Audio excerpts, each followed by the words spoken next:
Student Refugee Program is the only sponsorship program that combines resettlement with sponsorship to higher education. It is an integral program that helps newcomers with their higher education, and it is not a unique thing to SRP. Sponsored students come from diverse backgrounds, but one thing they all have in common is they must be able to understand and navigate the differences within the Canadian education system. In order to support sponsored students in their education integration, it is best to understand some of the main differences. Back home, being in class, we usually do not ask questions to the profs. Like, we just sit in class and all we do is take notes and listen, that's it. And he doesn't have office hours, so you could be confused, but you just study what you're given. He doesn't expect us to raise our hands. He doesn't want to be questioned. Yeah, it's more of my job to teach and your job to listen. Yeah. So why are you objecting? Why are you arguing? I didn't come here to argue. I came here to teach you. So it's more like it's something we got used to. Like, we look up to them. It's like our parents, and whatever they say, or raising our hands, why did you say that, or like objecting, that's the huge mistake. Like, it's like being like, it's very disrespectful. And then they won't take it lightly. They'll be like, why?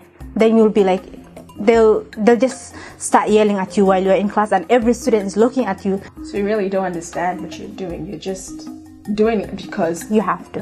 Like the lecture says, do it. Yeah. And then at the end of the day, like, what we believe in is like, whatever you're given, that is the correct thing.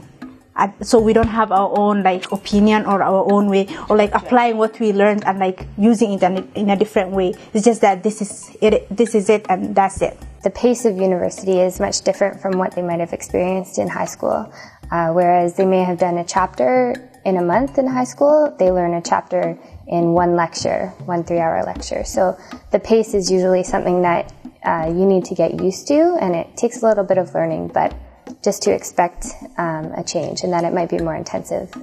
With ours, they come into class, and if you're lucky, they tell you a day in advance that tomorrow we're having a test. You can't go up and say, oh, what are we having the test on? No, we aren't sort of given that structured schedule. Before I came, I had someone to help me through it because she taught in an international school. But not everyone will have that same training. And even with that, I came in and there was a structure I had no idea about, like what's APA, what's MLA, you had to learn all that. You had to learn how to reference people without plagiarizing. You had to learn how to rephrase stuff. So it's pretty hard. So just having someone there you can fall on to go to help you through it is enough. In Canadian culture, interaction with authority figures, like professors, is much more casual than elsewhere. Respect, punctuality, and attention to detail are important, but in this section we'll demonstrate how those things can be different in Canadian culture.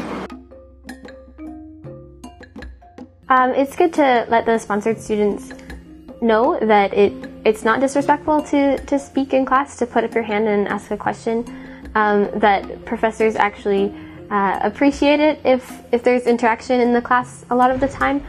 Offer a critical viewpoint, something that you thought of that maybe they didn't mention, and that's considered respectful, and it shows that you're engaged. And in a lot of courses you get marks for participating in them as well. So beyond going to your professors to learn the course material, they can actually be an asset for you for other reasons, like getting research positions or furthering your education, being a reference for you, or providing other opportunities. So it's a really great thing to have those relationships with your professor. For any student, it can be intimidating to talk to your professors and ask them any questions that you may have about course content or about their expectations for the course. So one piece of advice would be to, if you do have trouble with, or if the sponsored student does have trouble in their course, then they could write out a list of questions and then take that to their professor during office hours, or even send them an email if their professor is okay with that. When the professor says, okay, send us an email, appointment, whatever, it's a part of the syllabus, that doesn't like apply to us. We'll just look at it, and like for the first 2 years of my university here, I never used to go to the professors. This third year, that's when I go to the professors, because I found out, like, because as you go higher, you learn, like, and then you find out it's not like embarrassing to actually see a professor. It's very encouraging, and you actually get more information, or like become successful, or like succeed in your exam, just because having an extra information that you didn't have before.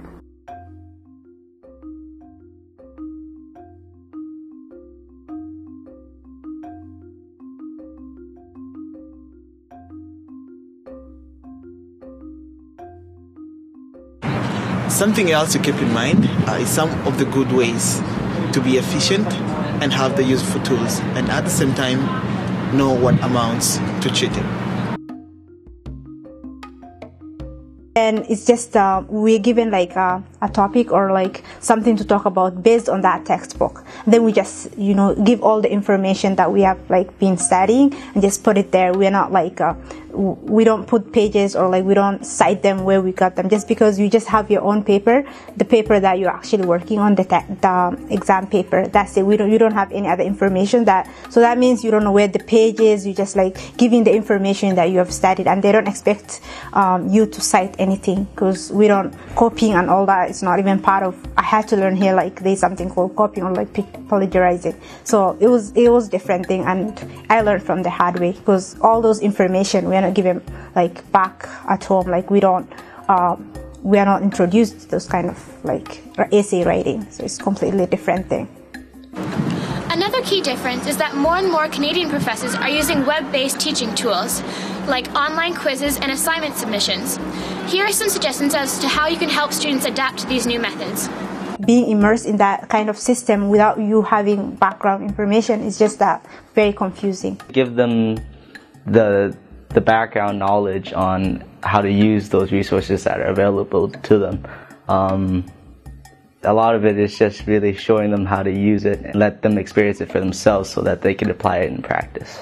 If we send you an email, please reply, because they know that we don't reply emails. Even if we read them, and then we let, like, even if I ask, like, are you free tomorrow? It will take me another week, or like that somebody, oh, did you get my emails? Like, oh, I got it, sorry, I didn't reply. I actually don't find it's like a bad thing not replying, because I actually don't care. So for them, like, they're waiting for my email reply, but I don't reply, just because I didn't get used to it. Yeah, I didn't get used to it. I read, but then that's it. As with all aspects of sponsorship, directly helping sponsored students is great, but the ultimate goal is to transition them to independence. This means by providing them with important tools to help themselves. Your local committee might be willing to help and academically good, but keep in mind that every campus has a bunch of tools available. What's really great about the local committee is that you have students that are really passionate about supplementing the student experience. And along with that, you can really use the resources on campus to help what you're already doing with them personally. So really taking a look at what's on your campus, whether it be academic resources, the writing center, study skills, if there's a learning center that helps with, you know, time management, those kind of skills that they can develop along with your personal coaching, and definitely using those resources as a way to transition the student to making really good choices in their academics on their own. Sit down with them and take out their course syllabuses and just go through them and see what assignments they have to do, what midterms they have, and just look at all of that and consider what resources they will need to access in order to do those successfully, and just direct them to where they can find them. You're not doing the work for them, but it's just guiding them in the right direction, showing them where the resources are available, and just help them maybe with a bit of a timeline, like knowing how long in advance it's good to start writing an essay or doing a lab report or those sort of things. The important thing to keep in mind with all these resources is to make sure the student truly knows and understands how to use them and why they're important. So make sure you take them to the centers and get them familiar with the different tools they can use and how they can use them in their years to come.